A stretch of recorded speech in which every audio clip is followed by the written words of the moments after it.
Last class में हमने आप लोगों को बताया था इलेक्ट्रिकल पोटेंशियल एनर्जी। ठीक है, कल के क्लास में जब बताया था ना, याद है क्या तुम लोगों को? ठीक है, हमने क्या बोला था, यहाँ पर तीन चीजें स्टडी करना है। सबसे पहले स्टडी करना है electrical potential energy, electric potential और पोटेंशियल डिफरेंस के बारे में। अब देखो, इलेक्ट्रिकल पोटेंशियल एनर्जी का मतलब क्या होता है। यहाँ पर मैंने एक चार्ज लिया, इस चार्ज को हमने पॉजिटिव चार्ज लिया और हमने एक चीज पता है कि जब पॉजिटिव चार्ज होता है तो वो रिपेल होता है और पॉजिटिव नेगेटिव चार्ज क्या होता है, अट्रैक्ट होता है। ठीक है, अब यहाँ पर देखो हम क्या कहेंगे कि यहाँ से इंफिनिटी पोजीशन से एक चार्ज को ले लेंगे। ठीक है, ये चार्ज जब यहाँ से इस चार्ज के पास में आएगा तो इस चार्ज को यहाँ से इस चार्ज के पास में लाएंगे तो ये दोनों चार्ज क्या करेंगे, एक में को अपोज करेंगे। और जब दोनों चार्ज एक में को अपोज कर रहे थे, इसका मतलब यहाँ पर क्या होगा, रिपल्शन होगा। ठीक है, तो इसके बीच में जो फोर्स रहेगा उसको हम कहते हैं इलेक्ट्रोस्टैटिक फोर्स। कौन सा फोर्स कहते हैं? इलेक्ट्रोस्टैटिक फोर्स कहते हैं। ठीक है, अब इस चार्ज को इस चार्ज की तरफ में ले आ रहा हूं। अगर यहाँ पर नेगेटिव चार्ज रहता तो क्या हो जाता, ये चार्ज यहाँ से जल्दी से आके अट्रैक्ट हो गया रहता, मगर यहाँ पर चार्ज कौन सा है, पॉजिटिव चार्ज। अब ये पॉजिटिव चार्ज कहाँ पर आ रहा है, दूसरे पॉजिटिव चार्ज की तरफ में आ रहा है, तो वो एक में को रिपेल करेगा। अब जब रिपेल करेगा तो हम क्या करेंगे, इसको और इसको एक काम करते हैं, इसको जबरदस्ती इधर लाने की कोशिश करेंगे।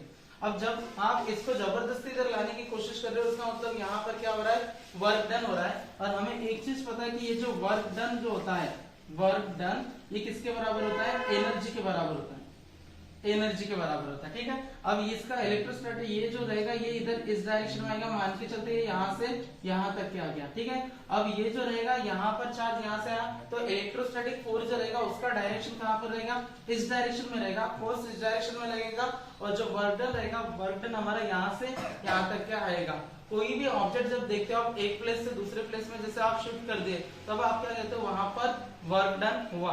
अब इस समय ये चार्ज यहाँ पर आ रहा है तो यहाँ पर भी क्या आ रहा है, वर्क डन। और जितना भी वर्क डन होगा वो वर्क डन किसके बराबर होगा, एनर्जी के बराबर होगा।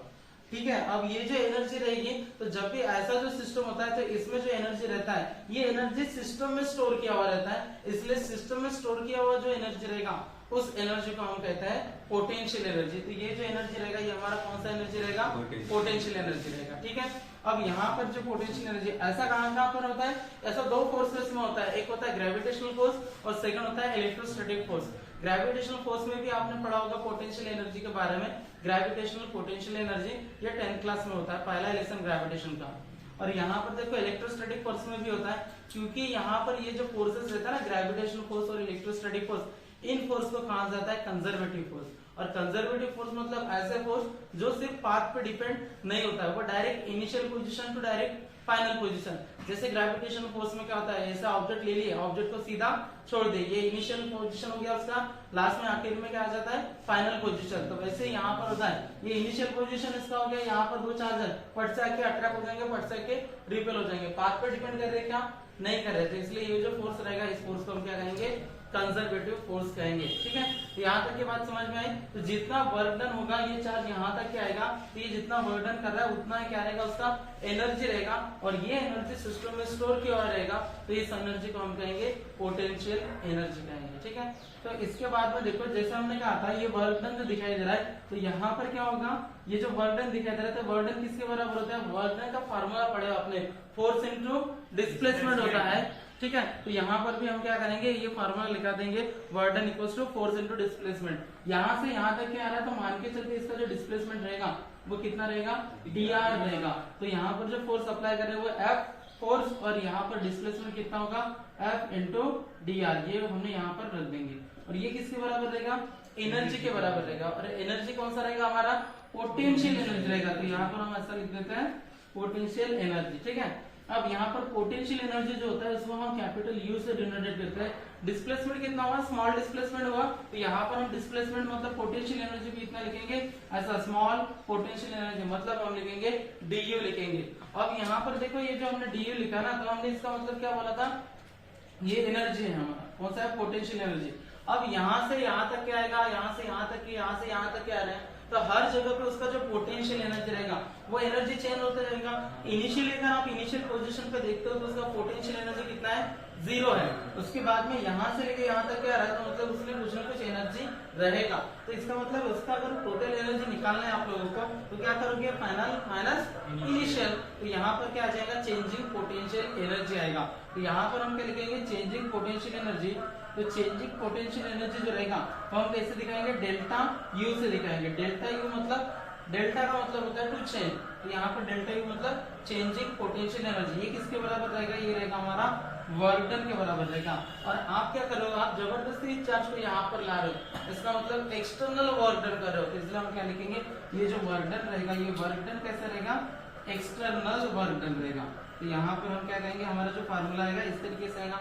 अब यहाँ पर बात आती है कि ये इलेक्ट्रोस्टैटिक फोर्स का डायरेक्शन ये हो रहा है और वर्क डन जो हो रहा है वो उसके अगेंस्ट हो रहा है। तो इसका मतलब हम क्या करेंगे, ये जो फार्मूला दिखाई दे रहा है ना, इसको हम कैसा नेगेटिव साइन देंगे। इसका मतलब ये पता चलता है कि ये जो वर्क डन है वो कहाँ पर हो रहा है, अगेंस्ट द इलेक्ट्रोस्टैटिक फोर्स हो रहा है, अगेंस्ट द इलेक्ट्रोस्टैटिक फील्ड हो रहा है। ठीक है, यहाँ तक के समझ में आया क्या?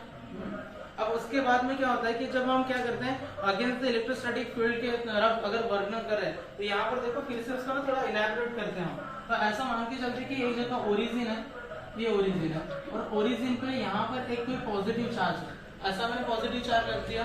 अब यहाँ पर क्या करते हैं, इनफाइनाइट पोजीशन से, ऐसा इनफाइनाइट पोजीशन से एक और चार्ज लाते हैं, तो ये चार्ज यहाँ से ऐसे इनफाइनाइट पोजीशन से लाएंगे। ठीक है, अब यहाँ से लेके यहाँ तक का जो डिस्टेंस रहेगा, मान के चलते इस डिस्टेंस को हम r1 मान के चलते हैं, ये यहाँ से यहाँ तक के, इसको नाम दे दो q1 चार्ज और इसको नाम दे देते हैं q2 चार्ज। ठीक है, अब यहाँ पर देखो ये जो चार्ज है यहाँ से यहाँ तक के आ गया, मान के चलते ये चार्ज यहाँ से यहाँ तक के आ गया, तो यहाँ से यहाँ तक के आएगा ना, इसका जो डिस्टेंस रहेगा, इस डिस्टेंस को मान के चलते हम r2 डिस्टेंस है। कितना डिस्टेंस है, r2 डिस्टेंस है। ठीक है, अब ये यहाँ से यहाँ तक के आ रहा है ना, तो अभी क्या हो सकता है कि यहाँ से एकदम से आएगा क्या, नहीं आएगा, ये q2 चार्ज यहाँ से यहाँ पे एकदम से आएगा क्या, पहले यहाँ पे आएगा, फिर यहाँ पर, फिर यहाँ पर, तो जिस तरफ से आ रहा है तो ऐसा मान के चलते हैं यहाँ से यहाँ तक के आ रहा था और यहाँ से थोड़ा यहाँ तक के गया, तो इसने स्मॉल डिस्प्लेसमेंट किया, कितना, dr डिस्प्लेसमेंट कर दिया। तो ऐसा हम काम कर लेते, यहाँ से यहाँ तक के जब आया था तो उसका जो डिस्टेंस आया था उस डिस्टेंस को हम r नाम दे देते हैं। ठीक है, अब यहाँ पर हमने डिस्टेंसेस बता दिया।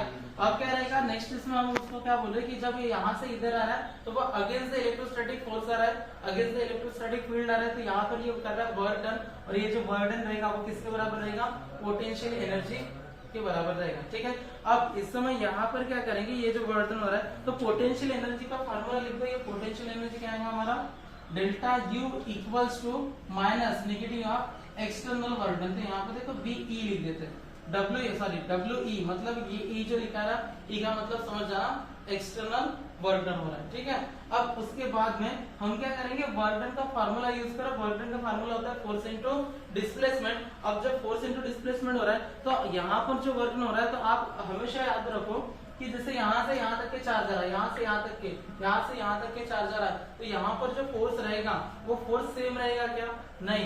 जब यहाँ से यहाँ तक क्या रहा है तो उसको रिपेल कर रहा है, यहाँ पर आ रहा है, यहाँ पर आ रहा है, ये चार्ज क्या कर रहा है, एक में को, इन दोनों चार्ज को एक में को रिपेल कर रहा है। अब जब रिपेल कर रहा है तो इस समय यहाँ पर फोर्स जो लग रहा है वो फोर्स कांस्टेंट रहेगा क्या, नहीं, ये उसको अपोज करेगा और ये इधर आने की कोशिश करेगा। जैसे फॉर एग्जांपल मैंने कल दरवाजे का बताया था, कोई इधर बाहर से आने की कोशिश करेगा और हम इधर दरवाजा लगाने की कोशिश करेंगे, तो वहां पर क्या हो रहा है, फोर्स अप्लाई कर रहे हैं। तो जब फोर्स अप्लाई कर रहे हैं तो फोर्स कांस्टेंट है क्या, वहां पर एक ही फोर्स लगा दिया, 10 न्यूटन फोर्स लगा दिया, काम हो गया, ऐसा है नहीं, फोर्स हमारा चेंज हो रहा है। और हमेशा एक बात याद रखना, फिजिक्स में क्या होता है, जब भी फोर्स चेंज होता है तब उस समय वहां पर इंटीग्रेशन का यूज किया जाता है।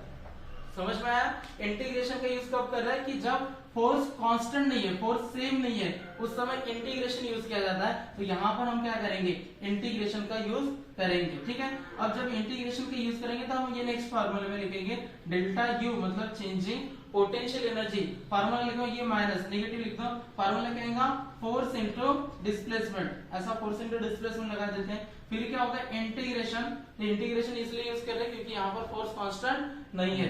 अब इंटीग्रेशन कहाँ से कहाँ तक होगा, इंटीग्रेशन का जो लिमिट रहेगा वो कहाँ से रहेगा, यहाँ से, ये देखो चार्ज कहाँ से आ रहा है, यहाँ से चार्ज आ रहा है, और कहाँ तक के जा रहा है, यहाँ तक के जा रहा है, मतलब इसका जो लिमिट रहेगा वो रहेगा R1 से लेके R2 तक के लिमिट रहेगा। ठीक है, इतनी बात समझ में आई। अब यहाँ पर जो फोर्स अप्लाई कर रहे हो, ये जो फोर्स है ये कौन सा फोर्स है हमारा, इलेक्ट्रोस्टैटिक फोर्स है ना, क्योंकि वो दोनों को रिपेल कर रहा है। तो यहाँ पर इलेक्ट्रोस्टैटिक फोर्स है तो हम यहाँ पर ऐसा Fe लगा देते हैं। और इलेक्ट्रोस्टैटिक का फॉर्मूला क्या होता है, इलेक्ट्रोस्टैटिक फोर्स जो होता है, तो हमने बताया था ना, इलेक्ट्रोस्टैटिक फोर्स जो होता है, तो ये हम यहाँ पर लिख देंगे Fe ये होता है 1/4 पाई एप्सिलॉन नॉट। क्या होता है 1/4 पाई एप्सिलॉन नॉट। और उसके बाद में क्या आएगा, बताओ इलेक्ट्रोस्टैटिक फोर्स का आधा तो बता दी, और याद है क्या नहीं, और Q अपॉन परमिटिविटी। इसका फार्मूला क्या होता है 1/4 pi epsilon not Q1 into Q2 divided by, बोलो फोर्स है ना, कूलम फोर्स भी पढ़े ना, r², ऐसा होता है ना। तो ये वाला वैल्यू यहाँ पर आप पुट कर सकते हो, ठीक है। अच्छा ये देखो, ये जो वेक्टर दिखाई दे रहा है ना, ये कौन सा प्रोडक्ट है, डॉट है कि क्रॉस है, कौन सा है, ये जो प्रोडक्ट दिखाई दे रहा है ये कौन सा है, कौन सा प्रोडक्ट है, डॉट प्रोडक्ट है। तो डॉट प्रोडक्ट है तो यहाँ पे जो एंगल्स रहता है वो एंगल कौन सा रहता है, cos थीटा।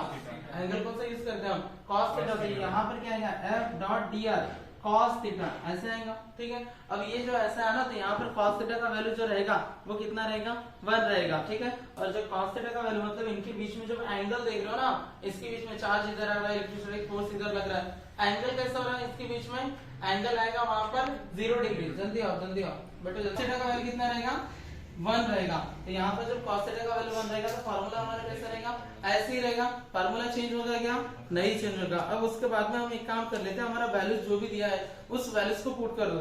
तो वैल्यूज को पुट करने के बाद में यहाँ पर क्या रहेगा, इस वैल्यू को Fe के वैल्यू में पुट कर दो। तो यहाँ पर delta U equals to minus integration कहां से होगा, R1 से लेके R2 तक के होगा। तो यहाँ पर लिख दो 1/4 पाई एप्सिलॉन नॉट, और यहाँ पर हम लिखेंगे Q1 into Q2 R², ये फोर्स का वैल्यू हो गया। अब इंटू क्या आ जाएगा, dr आ जाएगा, ठीक है। जो भी कांस्टेंट टर्म दिखाई दे रहा है उसको बाहर लिख दो।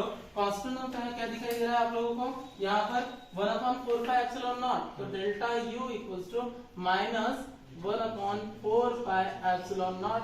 ये जो कांस्टेंट का वैल्यू है ये इंटीग्रेट होगा क्या, लास्ट में इधर दो, इधर ध्यान दो, यहाँ पर क्या है 1/4 पाई एप्सिलॉन नॉट, ये कांस्टेंट है, ये इंटीग्रेट होगा नहीं, उसको बाहर निकाल दो। और इंटीग्रेट अभी यहाँ पर देखो चार्जेस जो दिखाई दे रहा है ना Q1 into Q2 चार्ज, ये भी इंटीग्रेट होगा नहीं होगा, क्योंकि चार्जेस जो है ना तो सेम ही रहेगा ना, उसको कहाँ इंटीग्रेट करोगे, तो उसको भी बाहर निकाल दो। तो यहाँ पर उसको ऐसा लिख देंगे Q1 into Q2 लिख देंगे। अब क्या बचा, इंटीग्रेशन R1 to R2, यहाँ पर बचेगा 1/r² into dr, ऐसे बचेगा। अब यहाँ पर ये वाला इंटीग्रेशन सॉल्व करो, और जब ये इंटीग्रेशन सॉल्व करते हो तो देखो कैसे सॉल्व करोगे, इंटीग्रेशन R1 to R2 अगर देख लो ना। अच्छा आपने एक फार्मूला पढ़े थे, अगर आपको याद होगा तो ये एक फार्मूला आप पढ़ते हो ना इंटीग्रेशन का, यहाँ से इससे मिटा देते हैं। x to the power n equals to क्या होता है, x to the power n+1 divided by n+1, ऐसा फार्मूला पढ़ते हो।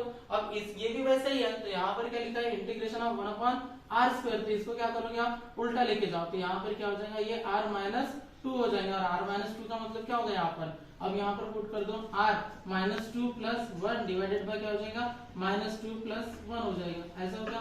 तो यहाँ पर क्या आएगा, r-2 + 1 कितना होगा, कितना होगा, माइनस, बोलो जल्दी, -1, और यहाँ पर कितना आएगा, यहाँ पे कितना आएगा, -1 आएगा, ठीक है। तो यहाँ पर देखो ऐसा आ गया, तो ये ऐसा किसको लिख सकते हैं, अभी यहाँ पर देखो जैसे अगर मैंने क्या लिखा था यहाँ पे 1/r², और इसको इधर लेके गए तो ये कितना हो गया था, -2 हो गया था। अच्छा इसको ऐसा लिख सकते हैं क्या फिर हम ऐसा, तो 1/r ऐसा लिख दिया मैंने, ये माइनस, ये -1 है तो इस साइड आ जाएंगे तो क्या हो जाएगा, +1, और ये माइनस साइन जैसे के वैसा यहाँ पे लिख दो, तो ये वाला इसका आंसर आएगा।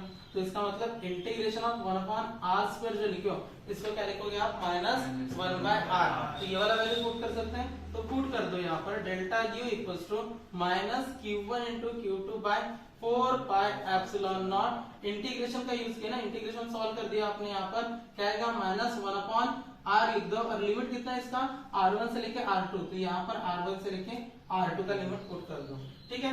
अब यहाँ पर लिमिट पुट करोगे, अपर लिमिट पुट करो पहले, फिर लोअर लिमिट पुट करोगे, तो यहाँ पर 1/4 पाई एप्सिलॉन नॉट जैसे कि वैसा। अब लिमिट पुट कर दो, क्या आएगा, पहले R2 पुट करो फिर R1, तो यहाँ पे कितना आएगा, माइनस, यहाँ पर ऐसे लिख दो -1/r2, ठीक है। अब यहाँ पर ये माइनस जो है और ये वाला माइनस, तो ये माइनस को हम क्या कर देते हैं, प्लस कर देते हैं, तो यहाँ पर प्लस लिख दिया, यहाँ पर अभी माइनस लिखने का कोई जरूरत है क्या, नहीं है। तो यहाँ पर लिख दो 1/r2, और यहाँ पर आएगा 1/r R1 आएगा, ऐसा लिख देंगे हम यहाँ पर। तो ये जो फार्मूला मिला, तो यहाँ पर देखो ये जो फार्मूला मिला हमको, ये फार्मूला रहेगा हमारा चेंजिंग पोटेंशियल एनर्जी का फार्मूला रहेगा। और चेंजिंग पोटेंशियल एनर्जी का मतलब हम क्या कह रहे हैं, यहाँ पर वर्क डन कह रहे हैं, तो ये किसके बराबर हो जाएगा, वर्क डन के बराबर हो जाएगा। तो इसका मतलब हम यहाँ पर क्या कह सकते हैं, ये जो W रहेगा एक्सटर्नल वर्क डन रहेगा, वो किसके बराबर रहेगा, चेंजिंग पोटेंशियल एनर्जी के बराबर रहेगा। और इतना ही पोटेंशियल एनर्जी, उतना ही क्या होगा, वर्क डन होगा। ठीक है, तो ये हमारा हो गया डेरिवेशन किसके लिए, चेंजिंग पोटेंशियल एनर्जी के लिए डेरिवेशन हो गया। तो जब भी एग्जाम में अगर पूछ रहा है आपको, जो न्यूमेरिकल क्वेश्चंस पूछेगा ना, तो चेंजिंग पोटेंशियल एनर्जी आप ये वाला फार्मूला यूज करोगे। ठीक है।